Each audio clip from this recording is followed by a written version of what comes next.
Hey guys, நம்ம இன்னைக்கு இந்த வீடியோவில் எதை பற்றி பார்க்க போகிறோம் அப்படின்னா இன்னும் சேம் எக்ஸாம்ஸ்க்கு நமக்கு ஒரு 100 days இருக்குது. ஸோ அந்த 100 days அப்படிங்கிறத வந்து நம்ம எப்படி யூட்டிலைஸ் பண்ணால் கொஞ்சம் கரெக்டாக இருக்கும் அப்படிங்கிறத பற்றி தான் அந்த வீடியோவில் நம்ம பார்க்க போகிறோம். சரி, ஃபஸ்ட்டு வந்து பார்த்துக்கிட்டிங்க அப்படின்னா இந்த 100 days நம்ம யூட்டிலைஸ் பண்ணணும் அப்படின்னா இதுவரை நான் புக்கு ஓப்பனே பண்ணல ப்ரோ, இனிமேல் படித்தா பாஸ் பண்ண முடியுமா? முடியும். ஆனால் இனிமேல் இருக்கக்கூடிய இந்த 100 days வந்து வேஸ்ட் பண்ணிங்கன்னா அப்போ முடியாது.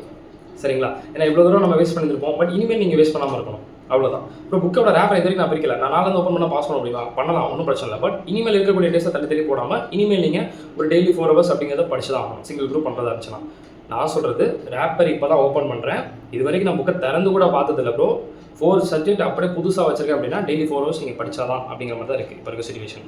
இல்லை ப்ரோ, ஆல்ரெடி நான் சைக்கிள்ஸே முடிச்சிட்டேன். ஒரு 1 subject 1 subject முடிச்சு வச்சிருக்கேன், போயிட்டு இருக்கு அப்படின்னா ஒரு டெய்லி ஒரு 2.5 hours வந்து 3 hours எஃபோர்ட் போடுங்க. டெய்லி சொல்கிறேன், கரெக்டாக இருக்கும் உங்களுக்கு. சரிங்களா? சரி ப்ரோ, நான் சிங்கிள் குரூப் எழுதுறேன், குரூப் 1 மட்டும் எழுதுறேன். ஃபஸ்ட்டு எந்த சப்ஜெக்ட்ஸ் படித்தா வந்து கொஞ்சம் நல்லாயிருக்கும், ஏதாவது பிளான் சொல்லுங்க ப்ரோ அப்படின்னா ஃபஸ்ட் நீங்கள் என்ன பண்ண தெரியுமா? காஸ்ட் அக்கௌண்டிங் சப்ஜெக்ட்ஸ் எடுத்துருங்க. காஸ்ட் அக்கௌண்டிங்கும் காஸ்ட் அக்கௌண்டிங் உங்களுக்கு லா அதோட காம்போ கன்வீனியன்ட் ஆச்சுன்னா லா எடுத்துருங்க. காஸ்ட் அக்கௌண்டிங் லா இதை ஃபஸ்ட் எடுத்துருங்க. அதுக்கப்புறம் ஃபினான்ஷியல் அக்கௌண்டிங், அதுக்கப்புறம் டிடி, அதுக்கப்புறம் ஐடிடி. இந்த ஆர்டரில் வந்தீங்கன்னா உங்களுக்கு ரொம்ப பெட்டர். என்ன ப்ரோ டிடி ஐடிடியை கண்டிப்பாக கொண்டு போயிட்டீங்க அப்படின்னு கேட்டிங்கன்னா ஐடிடியில் ப்ரொவிஷன்ஸ்லாம் வந்து நீங்கள் ஞாபகம் வச்சுக்கணும். இப்போவே படிச்சிருந்தீங்கன்னு வச்சுக்கோங்களேன், இந்த 3 months ஃபுல்லாக நீங்கள் ஐடியோட புக் வச்சு மட்டுமே கையில் வச்சுக்கிட்டே திரும்ப படிச்சுட்டே இருக்க மாதிரி இருக்கும். அது பெட்டர். அதை டிடி ஐடிடியெல்லாம் லாஸ்ட் கொண்டு போயிட்டீங்கன்னா அப்படியே நம்ம படிச்சுட்டு எக்ஸாம்ஸ் ரிவிஷன் பண்ணுறதுக்கு ரொம்ப பெட்டராக இருக்கும். இன்னொன்று, நீங்கள் என்ன தான் கான்செப்ட்ஸ் புதுசாக படிக்கிறதா இருந்தாலும் ஏதோ புதுசாக படிக்கிறீங்க. இப்போ எல்லாமே நீங்கள் நிறைய பேர் எல்லாமே புதுசாக தான் படிச்சுட்டு இருக்கீங்க இல்லையா? நவம்பர் 20 வரைக்கும், நவம்பர் 20 உங்கள் டார்கெட் நவம்பர் 20 வரைக்கும் என்ன கான்செப்ட்னாலும் புதுசாக படிங்க, தப்பே இல்லை, எதுனாலும் சரி. ஆஃப்டர் நவம்பர் 20 அந்த எம்சிக்யூஸு, இந்த படித்ததை ரிவிஷன் பண்ணுறது, இதெல்லாம் வந்து ஃபாலோ பண்ணிக்கணும். சரிங்களா? ஓகே, நான் என்ன சஜஸ்ட் பண்ணுவேன் அப்படின்னா இப்போ நவம்பர் 20க்குள்ளே எல்லா சப்ஜெக்ட்டையும் நீங்கள் என்ன பண்ணிக்கணும், நல்லா ப்ராக்டிஸ் பண்ணிக்கணும். எம்சிக்யூலாம் விட்டுருங்க, எம்சிக்யூலாம் கிடையாது, ஆஃப்டர் நவம்பர் 20 பார்த்துக்கலாம். எம்சிக்யூ இல்லாமல் சம்மு, தியரி, இது எல்லாத்தையுமே எல்லா சப்ஜெக்ட்டுக்கும் நவம்பர் 20க்குள்ளே நீங்கள் முடிச்சுக்கணும். ஒரு டைம் ரிவிஷன் பண்ணி முடிச்சுக்கணும். அந்த ஒரு டைம் படித்து முடிச்சிட்டிங்க அப்படின்னு சொல்லி வந்து பார்த்தீங்கன்னா நீங்கள் நெக்ஸ்ட் என்ன பண்ணலாம் அப்படின்னு சொல்லி பார்த்தீங்க அப்படின்னா அதுக்கடுத்து நவம்பர் 20லேருந்து நவம்பர் 20க்கு மேலே நவம்பர் 21லேருந்து டிசம்பர் 9 வரைக்கும் எல்லா சப்ஜெக்ட்ஸையும் வந்து ஒரு ரீகேப், லைக் எப்படின்னா ஒரு சப்ஜெக்டை 5 days 6 days எடுத்து ஒரு இன்னொரு செகண்ட் டைம் ரிவிஷன். அதுக்கு பேர் என்ன சொல்கிறோம்னா செகண்ட் டைம் ரிவிஷன். ஏன்னா இப்போ நீங்கள் படிக்கிறது வந்து ஃபஸ்ட் டைம் ரிவிஷன். ஓகேங்களா? அப்போ அந்த மாதிரி நீங்கள் ஃபாலோ பண்ணிக்கலாம், அது பெட்டர். அப்போ நவம்பர் 20 மேலே ஃபுல்லாக எம்சிக்யூ, அதுக்கப்புறம் வந்து பார்த்துக்கிட்டிங்கன்னா ஒரு சப்ஜெக்டை வந்து ஒரு 6 days 7 days டைம் எடுத்து படிக்கிறது, அந்த மாதிரி ரிவிஷன் பண்ணிக்கிட்டிங்கன்னா உங்களுக்கு கொஞ்சம் கரெக்டாக இருக்கும். ஓகேங்களா? அதுக்கு எக்ஸாமுக்கு பிஃபோர் டே ஒரு 1 day ரிவிஷன் இருக்குது. அப்போ டோட்டலாக 3 times ரிவிஷன் பண்ணுறீங்க. இப்போது இந்த 3 months படிக்கக்கூடிய ஒரு ரிவிஷன், நவம்பர் 20க்கு மேலே ஒரு டைம் ரிவிஷன் பண்ணுறீங்க, 2 time ரிவிஷன். அடுத்து எக்ஸாமுக்கு பிஃபோர் டே ஒரு டைம் பார்க்குறோம். அப்போ 3 times வந்து இந்த புக்கை நம்ம எடுக்கிறோம். டிசம்பர் 10 எக்ஸாம் ரைட் பண்ணும்போது இந்த 3 times நம்ம இந்த புக்ஸ் எடுக்கிறோம். கரெக்ட்? இப்படி தான் பண்ணணும், இதுதான் கரெக்ட் மெத்தடாலஜி. சரிங்களா? தென் அதுக்கப்புறம் பார்த்துக்கிட்டிங்கன்னா வேறு என்ன பண்ணணும்னா நெக்ஸ்ட்டு நிறைய பேர் இந்த எம்டிபி மார்க் டெஸ்ட் பேப்பர், இந்த ஆர்டிபி ரிவிஷன் டெஸ்ட் பேப்பர், இந்த ஸ்கேனரு இப்படிங்கிறதெல்லாம் போகிறீங்கல்ல. நான் என்ன சொல்கிறேன் அப்படின்னா நான் சொல்கிறத ஃபஸ்ட் நீங்கள் நல்லா வச்சுக்கோங்க. நீங்கள் நாளிலேருந்து புக் எடுத்திங்கன்னா கூட, நாளிலேருந்து நீங்கள் புக்ஸ் எடுத்திங்கன்னா கூட நவம்பர் 20 வரைக்கும் நீங்கள் என்ன பண்ணுறீங்கன்னா குரூப் 1 படிக்கிறீங்க அப்படின்னா காம்போ மாதிரி வச்சுக்கோங்க. காஸ்ட் பண்ணிக்கலாம், அப்புறம் அக்கௌண்ட்ஸ், அப்புறம் டிடி, அப்புறம் ஐடி, இந்த மாதிரி வச்சுக்கோங்க. இதில் எம்சிக்குலாம் ஃபஸ்ட்டு ஃபோக்கஸ் பண்ணுங்க. ஃபுல்லாக சம்ம தியரி எல்லாத்தையும் முடிச்சுருங்க. நவம்பர் 20க்குள்ளே முடிச்சிட்டிங்கன்னா இது குரூப் 1. இதே குரூப் 2 எடுத்துக்கிட்டிங்கன்னா first corporate accounts and audit, sums theory எல்லாம் முடிச்சிருங்க. அப்புறம் financial management and business data, அப்புறம் மேனேஜ்மெண்ட், கடைசி operation management and strategy management. இந்த ஆர்டரில் நீங்கள் படிச்சுட்டு வந்தீங்கன்னா உங்களுக்கு ரொம்ப பெட்டராக இருக்கும் ஆக்சுவலாக வந்து. சரிங்களா? ஓகே, இப்போது ஸ்கேனர் பார்க்க வேணாமா ப்ரோ? ஸ்கேனருங்கிறது வந்து ஓல்டு கொஷின் நிறையா இருக்குது, இதை பார்க்கலாமா வேண்டாமா, வாட்ஸ் யுவர் ஒப்பீனியன் அப்படின்னு நிறைய பேர் கேட்பீங்க. நான் என்ன சொல்கிறேன் அப்படின்னா நான் சொன்ன மாதிரி ஃபாலோ பண்ணிங்கன்னா உங்களுக்கு ரொம்ப பெட்டராக இருக்கும். நான் ஒரு 5 question paper சொல்கிறேன். அந்த 5 question paper மட்டும் இப்போது இமீடியட்டாக மார்க் பண்ணுங்கள். சரிங்களா? உங்கள் நல்லதுக்காக தான் நான் சொல்கிறேன். நிறைய பசங்க வந்து பார்த்தீங்கன்னா இப்போவும் நான் சொல்கிறேன்ப்பா, இப்போ நம்ம காஸ்ட் அக்கௌண்டிங் சில சப்ஜெக்ட்ஸில் வந்து பார்த்துக்கிட்டிங்கன்னா இந்த கொஷின் பேப்பர் பார்த்துருப்போங்க அப்படின்னு நம்ம சொல்கிறோம். சில பேர் வீடியோஸில் பார்த்துருப்பீங்க, இவங்க என்ன சொல்கிறது அப்படின்னு சொல்லிட்டு இக்னோர் பண்ணிட்டு போன பசங்களும் இருப்பாங்க. அதுக்கப்புறம் பார்த்தீங்கன்னா கொஷின் பேப்பர் டஃப்னு ஃபீல் பண்ணுவாங்க. அப்போ கொஷின் பேப்பர் எடுத்து பார்த்தா ரொம்ப ஈஸியாக இருக்கும். எப்படின்னா பாஸ் கொஷின் பேப்பரில் நான் சொன்ன அந்த 5 question paper வந்து ரிப்பீட்டடாக கேட்டுருப்பாங்க. அதனால தான் சொல்கிறேன், நம்ம புக்கை பார்க்குறோம் ஓகே தான், இருந்தாலும் இந்த 5 question paper பார்க்கணும். என்ன 5 question paper பார்த்தீங்கன்னா December 2018, June 2019, December 2019, June 2025, December 2024, இந்த 5 question paper. இதெல்லாம் நம்ம டெலிகிராம் குரூப்பில் கொஷின் பேப்பர் வித் ஆன்சரோட இருக்குது. உங்களுக்கு தேவைப்பட்டால் நம்மளோட டெலிகிராம் குரூப் லிங்க் நான் கமெண்ட் செக்ஷனில் பின் பண்ணிக்கிறேன். வேணும்னா அதில் நீங்கள் ஜாயின் பண்ணி அந்த லிங்க் கிளிக் பண்ணி பார்த்துக்கலாம். ஓகேங்களா ப்ரோ? கொஷின் பேப்பர் சொல்கிறீங்க ஓகே, பட் எனக்கு டைம் ரொம்ப இல்லை ப்ரோ, நான் வந்து ஒர்க் பண்ணுறேன், ஓகே. ஸோ இந்த மாதிரிலாம் இருக்கும்போது எனக்கு என்ன ப்ரோ ரொம்ப டைட்டாக ஷெட்யூலாக போகும்போது நான் என்ன ப்ரோ பண்ணட்டும் அப்படின்னு சொல்லி கேட்டிங்க அப்படின்னா, நான் என்ன சொல்கிறேன் அப்படின்னா, உங்களால் பண்ண முடியும். ஃபர்ஸ்ட் ஆஃப் ஆல் வந்து என்னன்னா, பார்க்காம ரைட் பண்ணணும்னு அவசியம் இல்லை. அட்லீஸ்ட் என்ன கொடுத்துருக்காங்க, என்ன ப்ரெசென்ட் பண்ணுறோம் அப்படின்னு பார்க்கலாம்ல. கண்டிப்பாக கரெக்டு தான்ப்பா. இப்போது எல்லா சமயம் நீங்கள் இங்கே பார்க்காம ரைட் பண்ணுங்க நான் சொல்லவே இல்லை. வாட் இஸ் வாட் அப்படிங்கிறத நீங்கள் இங்கே ஃபோக்கஸ் பண்ணிங்கனாலே உங்களுக்கு போதும் அப்படிங்கிறத நான் இங்கே சொல்ல வரேன். அதை நீங்கள் பார்க்குறதே உங்களுக்கு பெட்டரு. ஓகேங்களா? அப்போ பார்க்கும்போது அந்த என்விரான்மெண்ட்டை சுற்றி எந்த டிஸ்டர்பன்ஸ் இல்லாமல் நீங்கள் பார்த்தீங்கன்னா உங்களுக்கு பெட்டர். சரிங்களா? சரி. அதனால் வந்து எல்லா சமயம் பார்க்காம ரைட் பண்ணால் தான் மார்க் வாங்க முடியும் அப்படிலாம் இல்லை. உங்கள் டைமுக்கு ஏற்ற மாதிரி நீங்கள் இங்கே ஃபோக்கஸ் பண்ணிக்கிறீங்க, அவ்வளோதான். இப்போது எல்லாருக்கும் டவுட் வரும், ப்ரோ நான் வச்சிருக்க சிலபஸ் 2022 சிலபஸ், நீங்கள் சொல்கிற கொஸ்டின் பேப்பர் ரொம்ப ஓல்டு சொல்கிறீங்க. ஓகேங்களா? இது எனக்கு கரெக்டாக இருக்குமா இருக்காதா அப்படின்னு நீங்கள் நினச்சிங்கன்னா, இப்போ நான் சொல்லக்கூடிய இந்த 5 கொஸ்டின் பேப்பர் சொன்னல, இந்த 5 கொஸ்டின் பேப்பர் எந்த சப்ஜெக்ட்டுக்கு யூஸ் ஆகுதோ இல்லையோ, மெயினாக காஸ்ட் அக்கௌண்டிங்க்கு யூஸ் ஆகும், ஃபினான்ஷியல் மேனேஜ்மெண்ட்டுக்கு யூஸ் ஆகும், மேனேஜ்மெண்ட் அக்கௌண்டிங்க்கு யூஸ் ஆகும், ஆப்ரேஷன் மேனேஜ்மெண்ட்டுக்கு யூஸ் ஆகும். ஓகேங்களா? நம்பி பண்ணணும்னு தோணுச்சுன்னா பண்ணுங்க, அவ்வளோதான். நான் ஓப்பன் சேலஞ்சாக நான் சொல்கிறேன். ஓகே, இவங்க சொன்னால் கரெக்டாக இருக்கும், இது வரைக்கும் இப்படி நடந்திருக்கு, நிறைய பேர் இந்த மாதிரி கிளியர் பண்ணியிருக்காங்க, ஸோ இது நம்மளுக்காக நல்லது தான் பண்ணுறாங்க அப்படின்னு சொல்லிட்டு உங்களுக்கு ஓகே நம்பி பண்ணலாம் அப்படின்னு தோணுச்சுன்னா பண்ணுங்கள். அதர்வைஸ் நீங்கள் உங்கள் ஓன் வேலை போகலாம். சரிங்களா? ஏன்னா நான் யாரையும் கம்பேர் பண்ணி சொல்லக்கூடாதுல்ல. That's all. ஓகே சரி ப்ரோ, நீங்கள் சப்ஜெக்ட் ஆரம்பி சொல்லிட்டீங்க, கொஷின் பேப்பர் படிக்கணும்னு சொல்லிட்டீங்க, எப்போ படிக்கிறது அப்படிங்கிற ஒரு டவுட் வருதா? ஓகே ஃபர்ஸ்ட் ஆஃப் ஆல் நீங்கள் நல்லா வச்சுக்கோங்க. ஒரு புக்கு காஸ்ட் ஆஃப் புக் எடுக்கிறோம், இவ்வளோ பெருசாக இருக்குது. ஓகேங்களா? இந்த புக்கில் வந்து எம்சிக்குலாம் நவம்பர் 20 மேலே படிச்சுக்கலாம் நான் சொல்லிட்டேன். அப்போ தியரி இருக்கே, சம் இருக்கே, இது என்ன ப்ரோ பண்ணுறது அப்படின்னு கேட்டிங்கன்னா, அப்போ முதல்ல என்ன பண்ண தெரியுமா, ஒரு சப்ஜெக்டை படிக்கும்போது ஒரு பேப்பர் பேட்டர்ன் எடுத்து பாருங்கள். ஃபர்ஸ்ட் ஆஃப் ஆல் கூகுளில் போங்க, CMA ஜூன் 2025 கொஸ்டின் பேப்பர்னு சொல்லி போடுங்க, பேப்பர் பேட்டர்ன் வரும். அந்த பேப்பர் பேட்டர்னை வச்சு ஃபர்ஸ்ட் எப்படி இருக்குங்கிறத பாருங்கள். பார்த்துட்டு இதுதான் நம்ம exam model. First of all இந்த மாதிரி தான் பேட்டர்ன் இருக்குங்கிறத அனலைஸ் பண்ணிட்டு அதுக்கப்புறம் உள்ளே நீங்கள் ஸ்டார்ட் பண்ணுங்கள். இன்னொன்று, ஒரு சப்ஜெக்ட் இப்போ ஒரு புக்கை எடுத்திங்கன்னா அந்த புக்கில் ஃபஸ்ட்டு எந்த சாப்டரை நீங்கள் படித்தா பெட்டராக இருக்கும்னு சொல்லிட்டு நான் என்ன பண்ணியிருக்கேன்னா ஸ்டடி பிளான் போட்டிருக்கேன். ஒவ்வொரு சப்ஜெக்ட்ஸ்க்கும் நான் போட்டிருக்கேன். அந்த சப்ஜெக்ட்ஸோட பிளானை ஃபர்ஸ்ட் ஆஃப் ஆல் நீங்கள் பாருங்கள். ஒரு சப்ஜெக்ட்டுக்குமே எல்லா சப்ஜெக்ட் இருக்குது, சேனல் பிளேலிஸ்ட்டில் இருக்குது. ஒரு புக்கை எடுத்தால் எங்கேருந்து ஆரம்பிக்கணும் அப்படிங்கிறது இருக்குது. அந்த பிளான் வைஸ் படிக்க ஆரம்பிக்கலாம். இப்போ ஃபார் எக்ஸாம்பிள் காஸ்ட் அக்கௌண்டிங்கோட புக் எடுக்கிறீங்க, சரிங்களா? நல்லா வச்சுக்கோங்க. இப்போ நாளைக்கு செப்டம்பர் 1 காஸ்ட் அக்கௌண்டிங்கோட புக் எடுக்கிறீங்க. ஃபஸ்ட்டு காஸ்ட் ஷீட்டு மெயினான சம்ஸ் வச்சுக்கோங்க. இப்போ காஸ்ட் ஷீட்டில் வந்து ஒரு 5 சம்ஸ் புக்கில் இருக்குது. ஒரு எக்ஸாம்பிள் சொல்கிறேன், ஒரு 5 சம்ஸ் புக்கில் இருக்குது. இந்த 5 சம்ஸை பார்த்துட்டீங்க, சரிங்களா?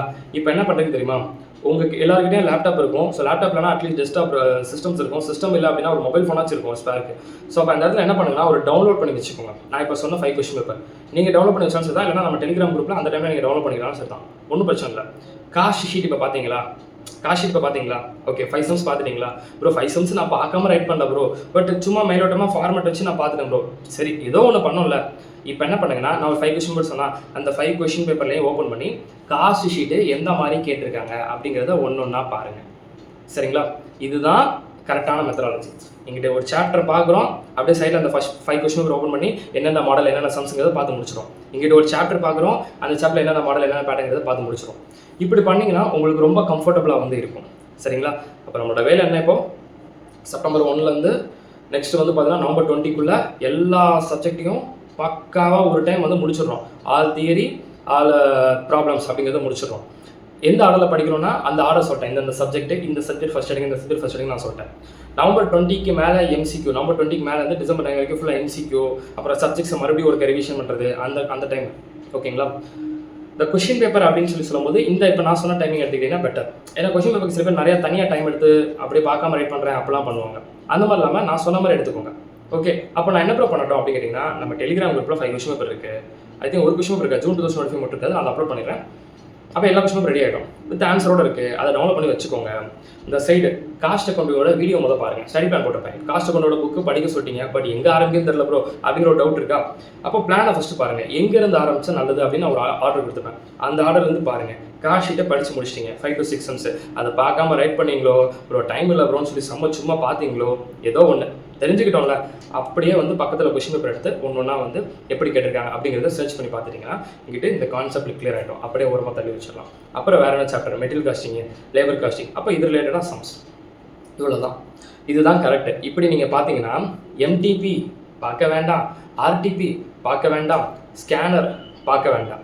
ஒர்க் புக்குங்கிறது நீங்கள் பார்க்கணும்னு நினச்சிங்கன்னா, ஒர்க் புக்குன்னு ஒன்று இருக்குது நம்ம இன்ஸ்டியூட்டில் ரிலீஸ் பண்ணுறது. ஒர்க் புக்கு, இன்ஸ்டியூட்டோட எம்சிக்கு ஒன் வேர்ட்ஸு இதெல்லாம் பார்க்கணும்னு நினச்சிங்கன்னா நீங்கள் எப்போ பார்த்தா போதும் அப்படின்னா நவம்பர் 20க்கு மேலே டிசம்பர் 9க்குள்ளே அந்த டைமில் நீங்கள் பார்த்தீங்கன்னா பெட்டர். ஆனால் அந்த டைமில் நீங்கள் ரிவிஷன் பண்ணி முடிச்சிருக்கணும். ஐ மீன் ஒரு டைமாச்சும் இந்த புக்கை வந்து எல்லா புக்கையும் டச் பண்ணிருக்கணும். அதுக்கு தான் நான் நவம்பர் 20ங்கிற ஒரு டார்கெட்டை நான் கொடுக்குறேன். சரிங்களா? That's all. இதுதான் நம்மளோட பிளான். இப்போ நிறைய பேர் இன்னொரு தப்பு ஒன்று பண்ணுவீங்க. என்ன பண்ணுங்க சொல்லட்டா? இப்போ காஸ்ட் அக்கவுண்டிங் சப்ஜெக்ட்ஸ் படிச்சுட்டு இருக்கீங்க. சரிங்களா? காஸ்ட் அக்கவுண்டிங் சப்ஜெக்ட்ஸ் படிச்சுட்டு இருக்கும்போதே சப்ஜெக்ட் இன்னும் முடிக்கல, ஒரு 6 சாப்டர் படித்து முடிச்சிட்டிங்க. இப்போ நிறைய பேர் என்ன பண்ணுவீங்கன்னா அந்த 6 சாப்டரை வச்சு நானாக நிறைய சம் ட்ரை பண்ணி பார்க்கலாம் அப்படின்னு சொல்லிட்டு எப்போ செப்டம்பர் மந்தில், நவம்பர் மந்த் கூட கிடையாது, செப்டம்பர் மந்தில் அப்போ தான் படிச்சுட்டு இருக்கீங்க. உடனே வந்து ஏதாவது ஒரு கூகுள் சம்மு ஏதாவது ஒரு கொஸ்டின் பேப்பர் எடுத்து பார்க்க ட்ரை பண்ணுறேன் அப்படி ஸ்டக்காக நின்ட்டேன் ப்ரோ அப்படின்னு நிறைய பேர் வந்து அதனால் வெக்ஸ் ஆகுறீங்க. ஓகேங்களா? டவுன் ஆகுது ப்ரோ, நான் ஒன்றுமே தெரியாமல் ஸ்டக் ஆகணும்னு பயமாக இருக்குது ப்ரோ அப்படின்னு சொல்கிறீங்களே. ஃபர்ஸ்ட் ஆஃப் ஆல் அது நல்லா ஞாபகம் வச்சுக்கோங்க. அந்த மாதிரி நீங்கள் பயப்படாதீங்க. நீங்கள் வந்து ஒரு கொஷின் பேப்பரை ஒரு கொஷின் பேப்பர் எடுத்து மொத்தமாக பார்க்காம ரைட் பண்ணுறது நல்லதாக கெட்டதானா ட்ரை பண்ணி பாருங்கள். நான் வேணா சொல்ல, அதுக்கு பெட்டர் ஒரு சாப்டருக்கு வந்து ஒவ்வொரு சமம் நீங்கள் ட்ரை பண்ணி பார்த்தா கூட பெட்டர். ஒரு 1 மந்த்துக்குள்ளே ரிவிஷன் நீங்கள் பண்ணலை, அதுக்குள்ளே ஒரு கொஷின் பேப்பர் எடுத்து நான் ஃபுல்லாக கொஷின் பேப்பரே நான் பார்க்காம ரைட் பண்ணி பார்க்கலான்னு இருக்கேன், என்னால் ஆன்சர் பண்ண முடியலன்னு சொல்லிட்டு நீங்கள் தான் டவுன் ஆகுறீங்க. அது உங்களுக்கு தான் டைம் வேஸ்ட் ஆகுது. ஏன்னா நல்லா வச்சுக்கோங்க, என்னெல்லாம் பண்ணுறீங்க, ஏதோ ஒரு கொஷின் பேப்பர் சும்மா இப்போ 20 days காஸ்ட் பண்ணி படிச்சிருக்கீங்க, படிச்சதை வச்சு ஏதோ ஒரு கொஷின் பேப்பர் டவுன்லோட் பண்ணிட்டு அந்த கொஷின் பேப்பர் பார்க்காம ரைட் பண்ணலாம்னு சொல்லி பார்க்குறீங்க. அப்போ உங்களுக்கு என்ன ஆகுதுன்னா என்விரான்மெண்ட் ஃபர்ஸ்ட் ஆஃப் ஆல் கரெக்டாக இருக்காது. ஏன்னா இது வீடு, நீங்கள் மெயின் எக்ஸாம் வந்து எக்ஸாம் சென்டரில் இருக்குது, அங்கே இருக்கக்கூடிய என்விரான்மெண்ட் இங்கே இருக்கக்கூடிய என்விரான்மெண்ட் சேம் கிடையாது. இப்போ நீங்கள் இங்கே ஒரு சம்மை வந்து பார்க்காம ரைட் பண்ணிங்கன்னா ஒரு அரை மணி நேரத்தில் 30 to 40 minutes ஆகும். அப்போ உங்களுக்கு என்ன தோணுமா, என்னடா அது இந்த சமக்கே 30 to 40 minutes நம்ம இங்கே எடுக்கிறோன்னா நம்ம நிலமை என்ன இவ்வளோ மோசமாக இருக்குது, நம்ம மெயின் எக்ஸாமில் போய் என்ன தான் பண்ண போகிறோம்னு சொல்லிட்டு தேவையில்லாத ஒரு பயம் உங்களுக்கு வரும். அது வேஸ்ட் ஆஃப் பயம் தான் நான் சொல்கிறேன். உண்மையிலே அது வேஸ்ட் தான் சொல்லுவேன். ஆமாம், இங்கே இருக்கக்கூடிய என்விரான்மெண்ட் பக்கத்து வீட்டில் அந்த வேலை நடந்துருக்கும், இந்த வீட்டில் இந்த வேலை நடந்துருக்கும், இங்கிட்டு குக்கர் சவுண்ட் கேட்கும், அங்கிட்டு அந்த சவுண்டு இந்த சவுண்டு எல்லாம் கேட்குமா, அந்த என்விரான்மெண்ட் எப்படி இருக்கும் உங்களுக்கு? ஓகேங்களா? வீடுன்னு தெரிஞ்சு தான் நம்ம படிச்சுட்டு இருக்கோம், ஃபோக்கஸ் பண்ணுறோம். இங்கே இருக்கக்கூடிய டைமும் அங்கே இருக்கக்கூடிய டைமும் ஒன்றும் கிடையாது. இதே சம்ம நீங்கள் எக்ஸாமில் 20 minutes முடிச்சுருவீங்க. ஸோ அதனால் இந்த மாதிரி ஒரு தாட் வந்து எனக்கு டவுன் ஆகிறேன் ப்ரோ அப்படின்னு சொல்லிட்டு தயவு செஞ்சு டவுன் ஆகாதீங்க. அது வேஸ்ட்டுப்பா. அப்படி யார் உங்களை டவுன் ஆக சொன்னால்? அப்போலாம் ஃபர்ஸ்ட் ஆஃப் ஆல் டவுன் ஆகாதீங்க. சரிங்களா? அதனால வச்சுக்கோங்க ப்ரோ. அதே மாதிரி வந்து பார்த்தீங்கன்னா நோட்ஸ் எல்லாம் நிறையா மெயின்டைன் பண்ணி காப்பி பண்ண தான் மார்க் எடுக்க முடியுமாமே? அப்படியா? அப்படி இல்லை. இப்போ ஃபார்முலாஸை உங்கள் நோட்டில் காப்பி பண்ணி வச்சுக்கிறீங்க. சரிங்களா? காப்பி பண்ணி வச்சுக்கிட்டே நீங்கள் என்ன பண்ணுறீங்க அப்படின்னு சொல்லி பார்த்தீங்கன்னா, இப்போ சில சம் எடுத்துக்கிட்டிங்கன்னா சம்மில் ஏதாவது ரூல்ஸ் இருக்கும்ல, இந்த பாயிண்ட் இருந்துச்சுன்னா இதை ப்ளஸ் பண்ணணும், இந்த பாயிண்ட் இருந்துச்சுன்னா அதை மைனஸ் பண்ணணும், அந்த மாதிரி ரூல்ஸையும் வந்து நோட்டில் காப்பி பண்ணி வச்சிட்டிங்கன்னா அவ்வளோதான். தேவையான மட்டும் காப்பி பண்ணி வச்சிட்டிங்கன்னா உங்களுக்கு வந்து ரீட் பண்ணி ரிவிஷன் பண்ணுறதுக்கு ரொம்ப லாஸ்ட் மினிட்ல வந்து கொஞ்சம் பெட்டராக வந்து இருக்கும். Okay, that's all. அதே மாதிரி லா அண்ட் எத்திக்ஸை பொறுத்த மட்டும் ரூல் நம்பர், செக்ஷன் நம்பர் இருக்கும்ல, அதெல்லாம் சில இடத்துக்கு தான் தேவை, சில இடத்துக்கு ரொம்ப தேவையில்லை. ஃபார்ம் நம்பர் ரொம்ப மெயின். லா அண்ட் எத்திக்ஸ் சப்ஜெக்ட்ஸ்லாம் பார்த்தீங்கன்னா கம்பெனிஸ் ஆக்ட்லாம் ஃபார்ம் நம்பர் ரொம்ப main. INC 12, INC 13, INC 14, INC 15 main. அப்போ நீங்கள் என்ன பண்ணுங்கன்னா உங்கள் லா நோட்டை பேக்கில் எடுத்துக்கோங்க. பேக்கில் எடுத்து ஒரு ஹெட்டிங் ஃபஸ்ட்டு போடுங்க. என்ன ஹெட்டிங் போடுங்கன்னா செக்ஷன் 8 கம்பெனி அப்படின்னு ஒரு ஹெட்டிங் போட்டுக்கோங்க. கீழே ஒரு INC 12, 13, 14, 15 சொல்லிட்டு ஃபார்ம் நம்பர் 5 ஃபார்ம் நம்பர். அந்த 5 ஃபார்ம் நம்பருமே என்ன அப்படின்னு நோட் பண்ணி வச்சுக்கிட்டிங்கன்னா நாளைக்கு லா எக்ஸாம் அப்படின்னா நம்ம இந்த ஒரு 1 monthல இந்த ரிவிஷன் பண்ணுவீங்களா லா அண்ட் எத்திக்ஸ்க்கு படிக்கும்போது அன்னன்னைக்கு போர்ஷனை அன்னன்னைக்கு லா டெய்லி என்னென்ன லா படிக்கிறீங்களோ அந்த லாவை அன்னன்னைக்கு நோட்ஸை நோட் பேக்கில் மட்டும் ரைட் பண்ணிட்டே வந்துட்டீங்க அப்படின்னா உங்களுக்கு ரிவிஷன் பண்ணுறதுக்கு இங்கே ரொம்ப பெட்டராக இருக்கும். ஃபியூச்சரில் வந்து நீங்கள் ஒரு ரீகேப் பண்ணிக்கிறதுக்கு உங்களுக்கு ரொம்ப பெட்டராக இருக்கும். ஆக்சுவலாக அது உங்களுக்கு ரொம்ப நல்லதுன்னு நான் சொல்கிறேன். சரிங்களா? ஒரு நோட்டை பேக்கில் வச்சு நீங்கள் இந்த மாதிரி மார்க் பண்ணிட்டு வந்துட்டிங்கன்னா நாளைக்கு எக்ஸாம்னா இன்றைக்கி நம்ம எல்லோரும் ஃபுல்லாக புக்கை திரும்ப தேவையில்லை, அவ்வளோ ஃபார்ம் நம்பர் இருக்கும், எல்லாமே மைண்டில் வந்து நிற்காது. அப்போது அன்னன்னைக்கு இப்போ இன்றைக்கி லா செக்ஷன் 8 கம்பெனி படித்தேன், அப்போ ஃபார்ம் நம்பர் நோட்டில் பேக்கில் ரைட் பண்ணிச்சிட்டேன்னா இந்த மாதிரி சேர்ந்து வந்துகிட்டே இருக்கும். ஒரு மிஞ்சி போனால் 10 pages வருமா, அவ்வளோதான் வரப்போகுது. எக்ஸாம் பிஃபோர்டே அந்த 10 pages பார்த்துட்டோம்னா நல்லா ஸ்கோர் கிடச்சிடும். அவ்வளோதான். அப்போ இது உங்கள் கையில் தான் இருக்குது. கரெக்டுங்களா? சரி, அப்போ MTP வேணுமா, RTP வேணுமா, இது ஸ்கேனர் வேணுமா, அதெல்லாம் இல்லாமல் இப்படி படித்தா பெட்டர். அதனால் ஒரு கொஷின் பேப்பரை நானாக பார்க்காம ரைட் பண்ணி பார்க்குறேன் ப்ரோ அப்படின்னா அந்த கொஷின் பேப்பரில் எவ்வளோ நேரம் டைம் எடுத்தாலும் அதனால் நான் டவுன் ஆக மாட்டேன் ப்ரோ, நான் ஃபீல் ஆக மாட்டேன் ப்ரோ அப்படின்னு நினச்சிங்கன்னா அந்த கொஷின் பேப்பர் ட்ரை பண்ணி பாருங்கள். ஒரு கொஷின் பேப்பரை பார்க்காம இங்கே ட்ரை பண்ணி பார்த்தா தான் மெயின் எக்ஸாம் பாஸ் பண்ண முடியும் அப்படின்னு நீங்கள் நினச்சிங்கன்னா அது உங்கள் தப்பு. அப்படி தான் நான் சொல்லுவேன். அந்த மைண்ட் செட்டில் வந்து என்றைக்குமே பண்ணாதீங்க. அதுக்கு நான் சொன்ன ஃபார்மட் கூட பெட்டர். ஒரு டாபிக் ஒரு கொஸ்டின் பேப்பர் மாடல், ஒரு டாபிக் ஒரு கொஸ்டின் பேப்பர் மாடல், அது கூட எவ்வளோ பெட்டர். சம்ஸ் எல்லாம் காப்பி பண்ணுமா ப்ரோ? சம்ஸ் எல்லாம் பார்க்காம வந்து நம்ம ரைட் பண்ணால் தான் நம்ம எக்ஸாமில் மெயின் பண்ண முடியுமா? ஒரு நாளைக்கு உங்களுக்கு 1 hour தான் டைம் கிடைக்குது. அப்போ என்ன பண்ணலாம்? 1 dayக்கு 1 hour தான் டைம் கிடைக்குது. அப்போ என்ன பண்ணலாம்? அந்த 1 hour நீங்கள் ப்ராப்பராக யூட்டிலைஸ் பண்ணலாம். எப்படி பண்ணலாம்? இப்போ நான் சொன்ன மாதிரி உங்களுக்கு காப்பி பண்ணுற டைம் இருக்காது, பார்க்காம ரைட் பண்ணுற டைம் இருக்காது. அப்போ என்ன பண்ணலாம்னா ஃபர்ஸ்ட் ஆஃப் ஆல் அது எப்படி ப்ரெசென்ட் பண்ணிக்கலாம் அப்படிங்கிறத ஃபோக்கஸ் பண்ணலாம். ஏன்னா பார்க்காம ரைட் பண்ணுற டைம் இல்லை. அந்த 1 hour என்ன பண்ணுமோ நம்ம நினச்சா பண்ண முடியும். ஓகேங்களா?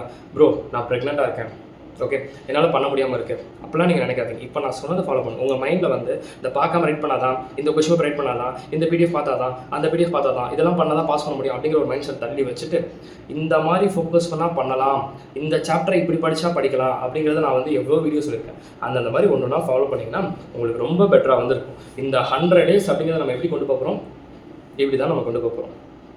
சரிங்களா? ஃபஸ்ட்டு இன்றைக்கி நமக்கு என்ன மெயினாக வந்து தேவை, அன்னைக்கு இப்போது இன்றைக்கி நான் டெய்லி லைஃப்பை நான் லீட் பண்ணணும்னா எனக்கு என்ன வேணும், ஒரு நிம்மதி வேணும் எனக்கு. ஓகே, ஸோ நிம்மதி வேணால் நான் என்ன பண்ணணும், ரொம்ப திங்க் பண்ணக்கூடாது, ஓவர் திங்க். ஏதோ ஒருத்தவங்க சொல்லிட்டாங்க அப்படின்னா நம்ம அதை பற்றி ரொம்ப திங்க் பண்ணுறோம். அப்போ அந்த திங்க் பண்ணுறதுனால வந்து என்ன நடக்கும், நிம்மதியாக தூங்க முடியாது, நிம்மதியாக சாப்பிட முடியாது, நிம்மதியாக பேச முடியாது, நிம்மதியாக சிரிக்க முடியாது, நிம்மதியாக விளையாட முடியாது, நிம்மதியாக படிக்க முடியாது, நிம்மதியாக எக்ஸாம் கூட எழுத முடியாது. ஓகேங்களா? அப்போ ஒரு திங்கிங்னால இந்த இவ்வளோ நிம்மதி எனக்கு குறையுதுன்னா அந்த திங்கிங்கை நான் எதுக்கு பண்ணணும், வேண்டாமே அப்படிங்கிறத நான் சொல்கிறேன். வேண்டாம்ப்பா. சரிங்களா? உங்களோட exam focus your examination only. அவங்க பாஸ் பண்ணிட்டாங்க, இவங்க பாஸ் பண்ணிட்டாங்க, எவங்க என்னன்னாலும் பண்ணிட்டு போகட்டும். சரிங்களா? நான் என்ன பண்ண போகிறேன், நான் என்ன செய்ய போகிறேன் அப்படிங்கிறத மட்டும் நீங்கள் பாருங்கள். நீங்கள் என்ன பண்ண போகிறீங்க, அதான் உங்களை தான் சொல்கிறேன். ஓகே, நீங்கள் என்ன பண்ண போகிறேன் அப்படிங்கிறத மட்டும் பாருங்கள். அவங்க அப்படி சொல்லிட்டாங்க, இவங்க எப்படி சொல்லிட்டாங்க, நிறையா ப்ரெஷர் வரும் ப்ரோ, முடிச்சிருவியா, இவங்க அதான் சொல்கிறாங்க, இவங்க அதான் சொல்கிறாங்க அப்படின்னு சொல்லிட்டு அதெல்லாம் வந்து இதே கிடையாது. உங்களுக்கே வந்து பார்த்துக்கிட்டிங்கன்னா இப்போ நீங்கள் உங்களுக்கு நிறைய பேத்துக்கு ஒன்று தெரியும். ஆக்சுவலாக வந்து இப்போது சில பேத்துக்கு வந்து பார்த்துக்கிட்டிங்கன்னா எங்கள் பேரண்ட்ஸ் கூட எனக்கு வந்து ஒன்றும் கேட்க மாட்டேங்கிறாங்க ப்ரோ, நீ எவ்வளோ நாள் படி அப்படின்னு சொல்கிறாங்க. பட் சுற்றி இருக்கக்கூடிய சித்தப்பா பெரியப்பெல்லாம் வந்து கேட்குறாங்க ப்ரோ அப்படின்னு சொல்லியிருக்கு. சரி, அவங்க சும்மா கேட்குறாங்கன்னா நம்ம ஏன் பண்ணி நான் அவங்கள்ட்ட கொடுக்க போகிறோம், அப்படிலாம் கிடையாது. அது சில பேர் அக்கறையில் கேட்கறது இருக்குது, சில பேர் அக்கறையில் கேட்குறதுங்கிறது கிடையாது அப்படிங்கிறத நான் சொல்கிறேன். நீங்கள் எல்லாருமே லா புக்ஸ் படிச்சிருக்கீங்களா?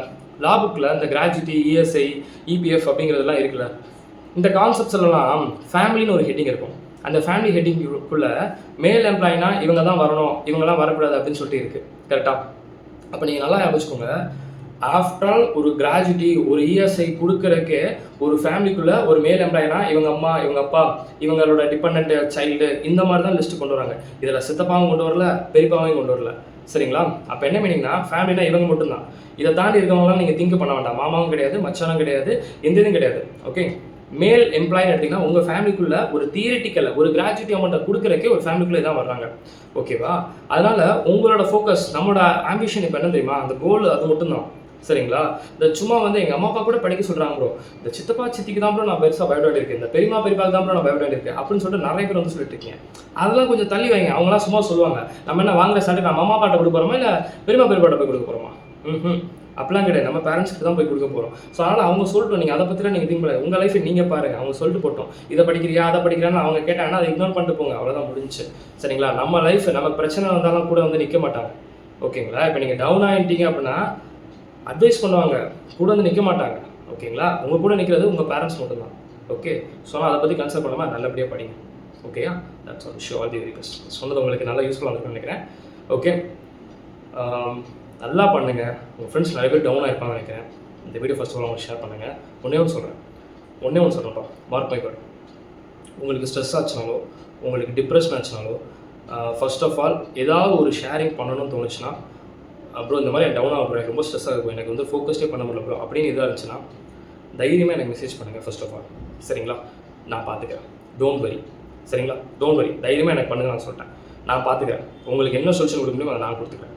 Don't worry bro. ஸ்ட்ரெஸ் ஆகும், என்விரான்மெண்ட் ரொம்ப மல்டி ப்ரெஷர், எனக்கு அப்படியே என்ன பண்ணுறேன்னு தெரியல ப்ரோ அப்படிங்கிற லெவலில் இருக்கீங்களா? ஒரு பெஸ்ட் ஃப்ரெண்டாக, ஒரு அண்ணனா, ஒரு தம்பியாக என்னை நம்பி மெசேஜ் பண்ணுங்கள். ஓகேங்களா? உங்களை அந்த இதுக்கு வந்து என்னால் சொல்யூஷன் கொடுக்க முடியுதோ இல்லையோ அதை வந்து நீங்கள் எப்படி ஃபோக்கஸ் பண்ணி எப்படி டேக்கிள் பண்ணுறது அப்படிங்கிற கண்டிப்பாக ஒரு ஐடியா கொடுக்குறேன். ஓகேங்களா? That's all. நீங்களே வந்து உங்களோட ஸ்ட்ரெஸ்ஸை உங்களுக்குள்ளே வச்சு போகாதீங்க. சரியா? ஏன்னா இந்த மாதிரி திங்கிங் ஒருத்தருக்கு மட்டும் இல்லை, வீடியோ பார்க்குற எத்தனை பேருக்கு இருக்கும். கரெக்டாக தானப்பா? Thinking is normal. ஸோ அதனால சொல்கிறேன். Okay, show all the very best. நல்லா பண்ணுங்கள். உங்களுக்கு எந்த இடத்துலையும் டவுன் ஆக மாட்டீங்க நம்புகிறேன். அப்படி ஆச்சுனாலும் மெசேஜ் பண்ணுங்கள். சரிங்களா? I am your friend Manikandan CMA. பார்க்கலாம்.